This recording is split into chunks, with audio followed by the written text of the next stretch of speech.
Howdy. Hello. What's going on, everybody? Hope you're having a great Thursday thus far. Thanks for joining us for Live with Lee and Hayley. I'm Hayley Harmon. This is Lee Cruz. Big show today. Yes, we got some fun stuff coming up So today. we'll talk about what used to be the #1 product Kentucky produced, which was hemp. Yes. Henry Clay grew hemp. For crying out loud. Old school today. And it's making a comeback. Yes, it is. It's making a comeback. I'm so excited about our guest today that is here to talk about this. Laura? Yes, Laura. Yeah. You know her from Laura's Lean Beef. Hi, who hasn't bought that at the grocery store? Winchester girl. You know that? No, I did not. Yep. Oh That's my what we gosh. do. Did she break up with you? Well, maybe. Oh, okay. I just assume. Blame her. The actual Laura is here today, and she has a huge farm here in Kentucky, and she's going to talk to us about all of her hemp products that you can buy. She has a really great website as well, so we're going to learn about that because I feel like still a lot of people don't really understand hemp products nowadays and some of the stuff that you can get. And very versatile. Very versatile. Well, she's going to, yeah, she'll show us. Exactly. Also, Crazy Arms Theater is back by popular demand. That's right. That's what you wanted, so here it is.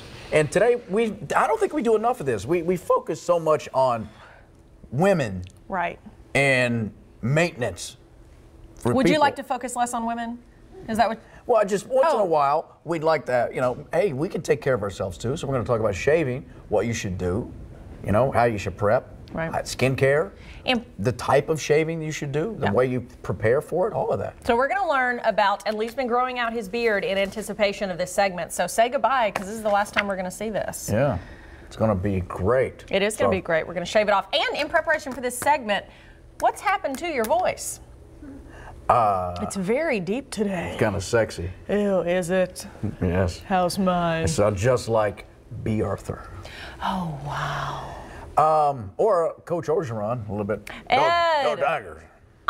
There was an amazing story on ESPN this weekend ahead of LSU's game about his wife's health struggle, a really big health scare that I didn't know about. And it's nice when you can learn about someone in their background. It made me like Ed Orgeron even more. Yeah, what's not to like about him? Yeah, because she said he was her coach through a huge near-death experience that she had. So anyway. Everybody loves Coach O. Check it out if you can.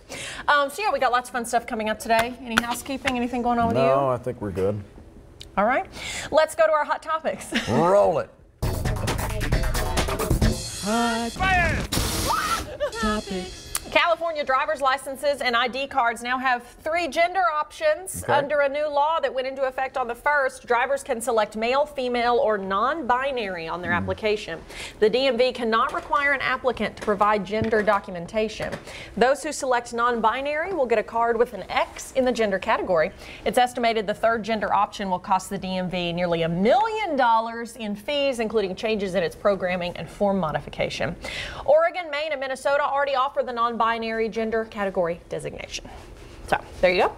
When the police are looking for a suspect, what do they say when a person is non-binary? Oh.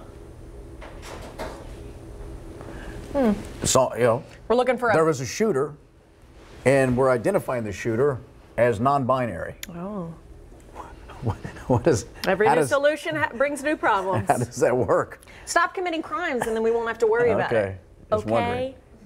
Human feces, overflowing garbage, and illegal off-roading are beginning to overwhelm some of the West's iconic national parks. It's because that partial government shutdown left to the areas open to visitors, but with little staff on duty. So, for example, the visitor center at Yosemite has been closed since December 22nd, but now the park may close the campground. Since the shutdown has pinched funding, there are limited services at parks, meaning that trash is just piling up. The National Park Service says human waste is piling up on some roads because restrooms are closed. On some roads? Oh, my goodness. Oh, no. It's just like the Old West. Oh, wow. Officials say vandalism has also happened since the shutdown, too.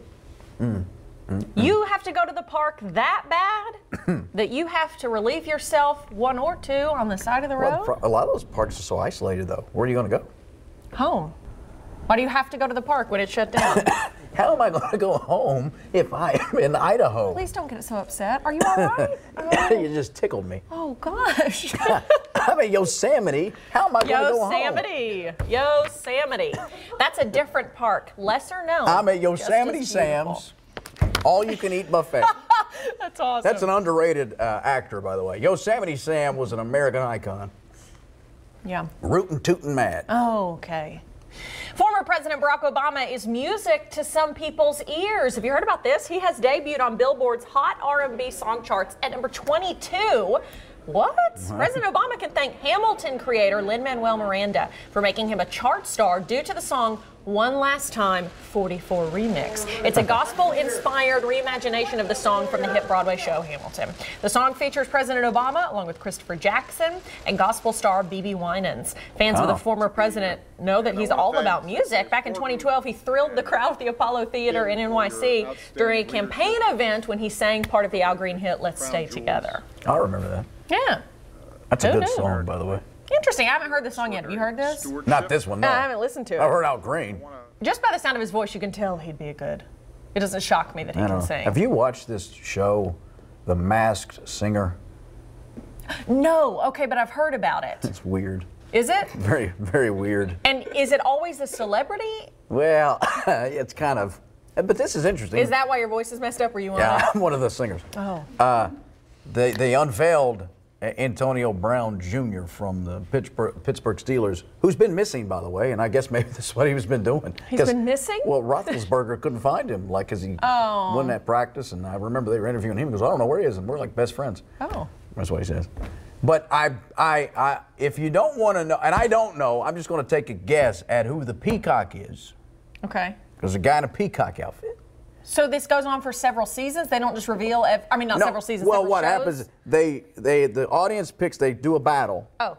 And then the loser has to go into the final round, and the judges decide who was the worst, and the worst has to unveil himself. Oh, okay, so that may not have to So unveil. that was Antonio Brown. But the peacock, I'm almost certain, is Donny Osmond. Oh, and the deer is Terry Bradshaw. Really? That's what I think. Do you honestly think the NFL or Pittsburgh, they would let Antonio Brown not play a couple games to be on this show? Surely they'd be like, I don't know if it was taped. I don't know know when they did this. Could have been an off season. I don't know. Interesting. Anyway, there was a bit of a scare at the Rose Parade in Pasadena, California, when a float caught fire. And it's a train. Yeah, it happened on the Harmony through Union float. Crews then took it off the route for the remainder of the parade. Fortunately, nobody was hurt in that small fire. Fiesta Floats, which built the float commemorating Chinese-American railroad workers, blamed an electrical issue for the fire and said the float was shut down as a safety precaution. Yeah, that's a little nerve-wracking. Glad nobody got hurt, though. Whew. Well, just hours after the parade, a ref had to deal with an issue during the actual Rose Bowl. During the second quarter of the game, did you see this? A stray balloon found its way onto the field. Before the balloon could become a distraction, though, the ref ran up and down the field, made a leaping grab. Look at that, play of the game. Pulled it down. The balloon was given a quick pop so play could resume. Hi!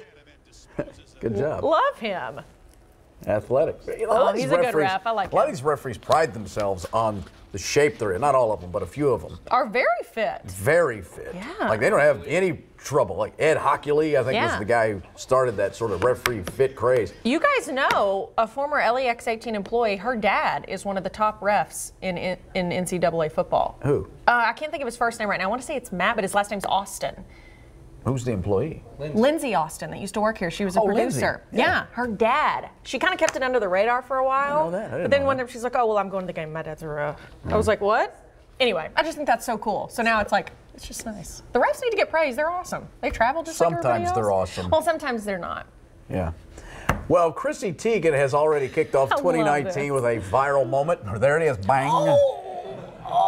Must have hurt a bit, but Queen of Twitter, bang, was co-hosting NBC's live New Year's Eve from New York's Times Square with her pal. Never gets old, does it? I know. This was Saturday Night Live favorite Leslie Jones. Let's see it again. And they're trying to hug, and there's an umbrella. It's see-through. It's like a bird in a window.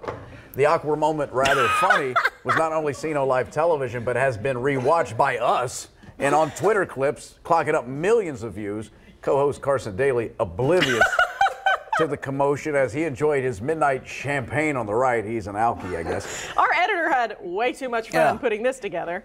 Let me say it again, one more time. Leslie apologized for this, by the way, and she was talking about how much she hates umbrellas. Hates umbrellas. Anyway, especially see-through umbrellas. Oh, poor Chrissy. Love her, though. She's hilarious. I hope she's all right. That looked like it hurt.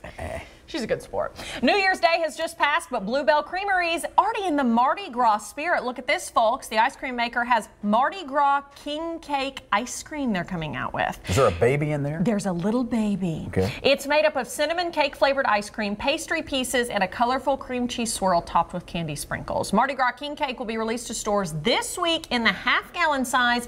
But if you want to try this, see what it's like, it's only available for a little bit of time. All right. A little preview there, thinking of our next guest. Yeah, still to come.